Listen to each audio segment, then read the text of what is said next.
লক্ষেরও বেশি সেনাবাহিনীর সদস্যগণ কাজ করবেন, সেটা ইতিমধ্যে সেনাপ্রধান এবং সরকার প্রকাশ করেছে এই তথ্য। তাদেরকে সেই বিষয়ে ট্রেনিংও দেওয়া হচ্ছে। জনগণ এইবার এত বেশি উদ্গ্রীব হয়ে আছে, উন্মুখ হয়ে আছে একটা সুষ্ঠু নির্বাচনের জন্য। তারাই মূল ভূমিকা পালন করবে। মূলত আইন শৃঙ্খলা রক্ষা বাহিনী হবে গৌণ, মুখ্য ভূমিকা পালন করবে জনগণ। আমাদের চ্যালেঞ্জের প্রধান মনোযোগের জায়গা বলে মনে করি। আমরা সেটা সবাই সম্মিলিতভাবে সারা জাতি মোকাবেলা করবে। আশা করি আমরা সফল হব। আর সকল রাজনৈতিক দলের কাছে একটা অনুরোধ, যে আমরা যদি একটা অংশগ্রহণমূলক নির্বাচন করতে চাই, ফ্যাসিস্ট গোষ্ঠীর যে রাজনৈতিক দল হিসাবে তার বিচারিক ব্যবস্থা, সেটা যেন আমরা ত্বরান্বিত করার জন্য সবাই উদ্যোগ নেই। কয়দিন আগে আমি প্রেসে কথা বলেছিলাম যে সরকার এখনো পর্যন্ত রাজনৈতিক দল হিসেবে আওয়ামী লীগের বিচার করার জন্য, বিচারিক প্রক্রিয়া নিয়ে আসার জন্য কোনো উদ্যোগ নেয় নাই বা কোনো মামলা দাখিল করেনি। আজকে পত্রিকায় দেখলাম একটা উন্নতি হয়েছে।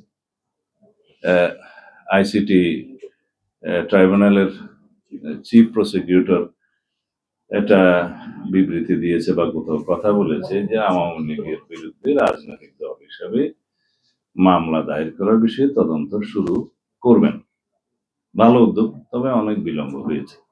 কারণ বিচারিক প্রক্রিয়ার মধ্য দিয়ে নির্ধারিত হওয়া উচিত বাংলাদেশের রাজনৈতিক দলগুলো কে দায়ী রাজনীতি করতে পারবে না, নির্বাচন করতে পারবে না। আমরা সবসময় বলেছি যে নির্বাহী আদেশের মধ্য দিয়ে রাজনৈতিক দল নিষিদ্ধ করার এই প্রথা, এই চর্চা হবে ভবিষ্যতের জন্য ভয়ঙ্কর।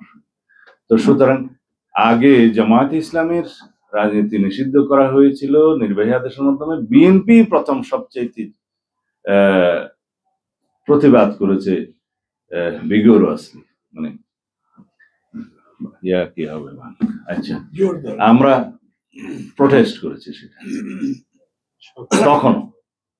এখনো তারা যারা দাবি করছে অন্যান্য রাজনৈতিক দলের নিষিদ্ধ হওয়ার জন্য, সেটা তো আমরা প্রতিবাদ জানাই যে নির্বাহী আদেশের মধ্য দিয়ে রাজনৈতিক দল নিষিদ্ধ করার এই চর্চা আমরা কখনো মেনে নেব না। তবে কোন রাজনৈতিক দলের বিরুদ্ধে মানবতা বিরোধী অপরাধ অথবা যুদ্ধ অপরাধ অথবা গণহত্যার মতো অপরাধ, যেটা আর্টিকেল 47-এ আছে কনস্টিটিউশন, এরকম যদি অভিযোগ থাকে, তার প্রেক্ষিতে আইন সংশোধিত হয়েছে, আগে সংশোধিত ছিল না। সেই সংশোধিত আইনের মধ্যে তাদেরকে অভিযোগ নিয়ে এসে বিচার করা যায়, সেটা আদালত নির্ধারণ করবে। আর সবাই বলে যে এটা জনগণের বিষয়। জনগণ তো 5ই আগস্ট বিষয় জানিয়ে দিয়েছে যে দেশে ফ্যাসিবাদী শক্তির কোন রাজনীতি তারা চায় না। জনগণের বিষয় নির্ধারিত। জনগণ আরেকটা প্রক্রিয়ায় তাদের রায় দেয়, সেটা হচ্ছে নির্বাচন। তো সুতরাং অভ্যুত্থানের শক্তিটা বেশি। অভ্যুত্থানের শক্তির মধ্য দিয়ে এই দেশে ফ্যাসিবাদী রাজনীতির অপসারণ হয়েছে, মৃত্যু হয়েছে। জনগণ একভাবে বিদায় করে দিয়েছে। কিন্তু বৈধভাবে, আইনানুগভাবে, আন্তর্জাতিকভাবে গ্রহণযোগ্যতা পাওয়ার জন্য সেটা বিচারিক প্রক্রিয়ার মধ্য দিয়ে আমাদেরকে যেতে হবে, সেই কথা আমরা বলছি।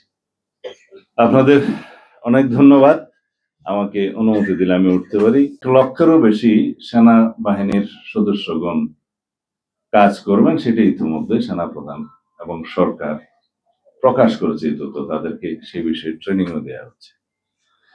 পুলিশ বাহিনীর বাইরেও যেগুলো সহযোগী বাহিনী আছে, আনসার, বিডিপি সহ অন্যান্য, তাদেরও প্রশিক্ষণ চলছে। কিন্তু আমি যেখানে গুরুত্ব দিতে চাই সেই বিষয়টা হচ্ছে জনগণ এইবার এত বেশি উদ্গ্রীব হয়ে আছে, উন্মুখ হয়ে আছে একটা সুষ্ঠু নির্বাচনের জন্য। তারাই মূল ভূমিকা পালন করবে। মূলত আইন শৃঙ্খলা রক্ষা বাহিনী হবে গৌণ, মুখ্য ভূমিকা পালন করবে জনগণ। যে এইখানে কেউ অনিয়ম করার চেষ্টা করলে জনগণই পাহারা দেবে। 3 নম্বর আসলো পুলিং এবং প্রিজাইডিং অফিসার। যদি রাজনৈতিক হস্তক্ষেপ না থাকে, প্রশাসনিক হস্তক্ষেপ না থাকে, যেহেতু নিউট্রাল গভর্নমেন্ট, এখানে পুলিং প্রিজাইডিং অফিসারের তো পক্ষপাতিত্ব করার সুযোগও নাই, দরকারও নাই।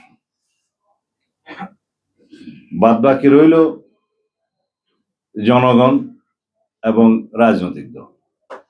জনগণ মানে ভোটার, আগেই বলা। রাজনৈতিক দলের মধ্যে একজন বক্তা বললেন যে জোট করার জন্য, এই করার জন্য, সেই করার জন্য। এখন সেটা তো রাজনৈতিক দলগুলোর নিজস্ব ব্যাপার, পারস্পরিক ব্যাপার। জোট হোক বা না হোক, নির্বাচনে যখন সকল রাজনৈতিক দল অংশগ্রহণ করবে, সেটা পার্টিসিপেটরি। তাদের প্রচারণা এবং অন্যান্য বিষয়ে নির্বাচন কমিশন আরপিও সহ আচরণবিধি যেভাবে সংশোধন করেছে, সেই ব্যবস্থার মধ্যেই আমাদের অনেকগুলো চ্যালেঞ্জ আমরা সমাধান করতে পেরেছি। দ্যাট মিনস আগামী জাতীয় সংসদ নির্বাচনে পোস্টার লাগানোর ঝামেলা নাই, যেটা নিয়ে অনেক সময় সমস্যা হয়। সেখানে ব্যানার হবে এবং পরিবেশ বান্ধব ব্যানার হবে, কাপড়ের ব্যানার হবে ইত্যাদি। আরো কিছু বিধিবিধান করা হয়েছে আচরণ বিধিতে, যেগুলো কঠোরভাবে মানা হবে। তো বাকি রইল যে সমস্ত ফেসিবাদী শক্তি নিষিদ্ধ ঘোষিত হয়েছে, তাদের কর্মকাণ্ড কি হবে, বা দেশি বিদেশি যে একটা চক্র আছে বাংলাদেশে অস্থিরতা সৃষ্টির জন্য, তাদের তৎপরতা কি হবে। This is the main challenge. এতক্ষণ আপনারা বোধহয় সেই বিষয়ে আলোচনা করেছেন। বাংলাদেশে একটা সুষ্ঠু নির্বাচন যাতে অনুষ্ঠিত না হতে পারে, সেই জন্য পতিত ফেসিস্ট গোষ্ঠী তো, ফেসিবাদী গোষ্ঠী তো চেষ্টা করবেই। কিন্তু এখনো পর্যন্ত তারা কি সেরকম কোনো সফলতা অর্জন করতে পেরেছে? না। জটিকা মিছিল বা গেরিলা টাইপের দুই একটা মিছিল দিয়ে রাতের অন্ধকার অথবা শুভে সাদেকের সময় ফটো টোটো তুলে তাদের নেতাদের কাছে পাঠিয়ে দিচ্ছে। এখন শুভে সাদেকে মিছিল দিলে রাস্তাতে কেউ থাকে না, সেই ফটো টোটো ভিডিও টিডিও দিয়ে কৃতিত্ব নেওয়ার চেষ্টা করছে। কেউ কেউ ভিডিওতে জমে, কেউ দিল্লি থেকে, কেউ ফ্রান্স থেকে বয়ান টয়ান দিচ্ছে। এগুলো বাংলাদেশের মানুষ পাত্তা দেয় না। আমরা যদি ফেসিবাদ বিরোধী জাতীয় ঐক্যটা শক্তিশালী করি, সমুন্নত রাখি এবং এই গণতান্ত্রিক শক্তিটাকে আমরা সম্মান করি, আমাদের মধ্যে বিতর্ক হবে। কিন্তু আমরা যদি এই গণতান্ত্রিক ঐক্যটা, ফেসিবাদ বিরোধী জাতীয় ঐক্যটাকে সমুন্নত রাখি এবং শক্তিতে পরিণত করি, ইনশাআল্লাহ ভবিষ্যতে বাংলাদেশে ফেসিবাদের কোনো উৎপাত এবং উৎপত্তি দুটোই হবে না। তা আমি পরবর্তী বিষয় চূড়ান্ত অনুমোদনের জন্য রাষ্ট্রপতি স্বাক্ষরের আগে যেতে হবে গণভোট, সেই জায়গায় আমরা এখন আসি নাই। আমরা বলেছি সংবিধানে অন্যান্য জাতীয় ইস্যুতে গণভোট করা যাবে না এমন কোনো বিধান নাই। সুতরাং সরকার অধ্যাদেশ জারি করে অথবা আরপিওতে সংশোধনী এনে একটা গণভোট পরিচালনা করার জন্য নির্বাচন কমিশনকে ক্ষমতা প্রদান করতে পারে এবং নির্বাচন কমিশন সেই গণভোটটা করতে পারবে একই দিনে জাতীয় সংসদ নির্বাচনের দিনে। এখানে ফলাফল কি আগে হলো একটা সুবিধা আছে যে একই আয়োজন, একই অর্থ ব্যয় এবং একই লজিস্টিক, একবার ভোট সেন্টারে যাওয়া, তাতে এই সুবিধা পাওয়া যাবে। অসুবিধার মধ্যে হচ্ছে আরেকটা জাতীয় সংসদ নির্বাচনের মতো বিশাল আয়োজন করে শুধুমাত্র গণভোটের জন্য দেশকে প্রস্তুত হতে হবে, সেটা হচ্ছে অসুবিধা। কিন্তু ফলাফলে কি, সেটার একটা লক্ষ্য থাকতে পারে এই নির্বাচন যেন বিলম্বিত হয়, সেদিকে আমি যাব না। কিন্তু আরো একটা প্রশ্ন এসছে যে জাতীয় সংসদ নির্বাচনকে যাতে অসুবিধার মধ্যে না ফেলে, যাতে জনগণকে বিভ্রান্তির মধ্যে না ফেলে, সেই জন্য নাকি দুইটা ব্যালট দিলে একটু একই দিনে অসুবিধা হবে। এইটা কিরকম প্রশ্ন আমি বুঝলাম না। এখনই তো আমরা তিনটা ব্যালটে ভোট দিতে অভ্যস্ত। স্থানীয় সরকার নির্বাচনে চেয়ারম্যানের জন্য একটা, মহিলা মেম্বারের জন্য একটা, পুরুষ মেম্বারের জন্য একটা দিচ্ছি না? যদিও সেই নির্বাচনগুলো ফ্লড হয়েছে, বাট দিচ্ছি তো। উপজেলা নির্বাচনে উপজেলা চেয়ারম্যানের জন্য একটা, মহিলা ভাইস চেয়ারম্যানের জন্য একটা, পুরুষ ভাইস চেয়ারম্যানের জন্য আমরা দিচ্ছি। সিটি কর্পোরেশন মেয়রও এরকম 2-3টা ব্যালট থাকে। তো সুতরাং আমাদের জনগণ অভ্যস্ত। গণভোটের জন্য যে ব্যালটটা হবে, সেই ব্যালটে আমাদের সাধারণ জনগণের বোঝার জন্য নির্বাচন কমিশন প্রচারণা দিতে পারে, এই যে লাল চিহ্নের মধ্যে টিক দিলে না, গ্রিন চিহ্নের মধ্যে টিক দিলে হ্যাঁ, এরকমও হতে পারে, খুব সিম্পল করা যায়। আর গণভোটের প্রশ্ন তো জনগণের সামনে উন্মুক্তই থাকবে।